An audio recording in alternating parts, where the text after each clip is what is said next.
Bonjour à tous, on va parler d'un sujet fascinant aujourd'hui.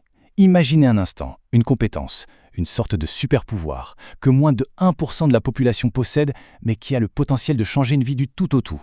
Eh bien, cette compétence, c'est l'intelligence émotionnelle. Et c'est ce qu'on va explorer ensemble.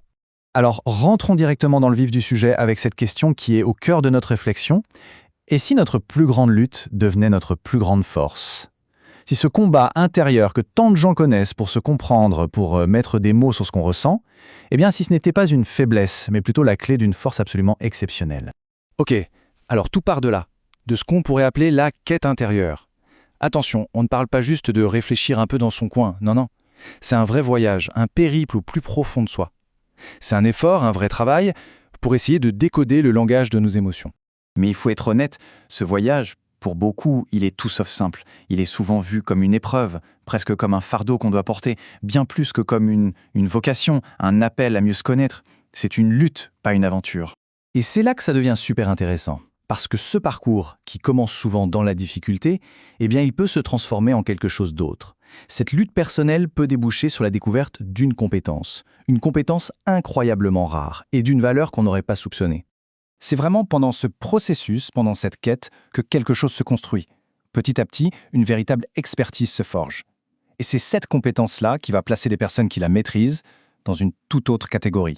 Alors, c'est quoi exactement cette fameuse compétence? On parle ici de l'expertise en intelligence émotionnelle. Et là encore, attention, ce n'est pas juste le fait de ressentir des choses, d'être émotif, pas du tout. C'est la capacité, bien réelle et active, de comprendre ses émotions, de savoir les gérer et même de les utiliser pour avancer positivement. C'est une maîtrise, tout simplement. D'accord, mais alors, est-ce que c'est quelque chose de courant? Est-ce que beaucoup de monde arrive à ce niveau? Concrètement, ça représente combien de personnes cette expertise? Eh bien, accrochez-vous bien. La réponse est assez dingue. Moins de 1%. Oui, moins de 1%. Ça veut dire que cette expertise, la vraie maîtrise de l'intelligence émotionnelle, c'est d'une rareté absolue. Ceux qui y parviennent font, de fait, partie d'une toute petite élite. Et c'est là qu'on doit opérer un vrai changement de regard. On entre dans la partie « la force se révéler ». On va voir comment ce qui pouvait ressembler à une fragilité est en fait, mais alors vraiment, la source d'un pouvoir immense. Le changement est radical. D'un côté, on a l'ancienne vision. C'est une faiblesse, quelque chose qu'il faut surmonter, qu'il faut cacher. Et de l'autre, la nouvelle réalité, non, c'est un chemin qui mène vers une élite. Ce qui était vu comme un problème devient en fait un marqueur d'excellence. Et le point le plus important à retenir, c'est sans doute ça. Ce n'est pas un don du ciel. Ce n'est pas inné. C'est le voyage lui-même. Tout ce processus de recherche, de questionnement qui bâtit cette force. C'est la quête qui crée la force. Pièce par pièce. Bon, mais concrètement, qu'est-ce qu'on y gagne à faire tout ce chemin? Quelles sont les récompenses? C'est ce qu'on va voir maintenant dans cette dernière partie, l'état de lucidité. La première récompense, et elle est énorme, c'est la lucidité. Mais attention, ce n'est pas juste avoir les idées claires, non, c'est beaucoup plus profond. C'est la capacité de se voir soi-même et de voir le monde tel qu'il est, avec une netteté, une honnêteté, sans les filtres qui déforment tout comme l'ego ou la peur. Et la deuxième récompense qui va de pair, c'est la résilience. Cette fameuse capacité à encaisser les coups durs, à tirer des leçons de ses échecs et surtout à rebondir. Pas en faisant comme si de rien n'était, mais en sortant plus fort. C'est ce qu'on appelle la robustesse émotionnelle. D'ailleurs, la source qu'on analyse utilise une expression très forte.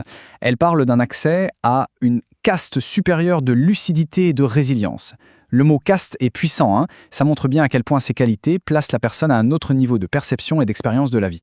Donc pour résumer, le message clé, il est finalement assez simple, mais il est puissant.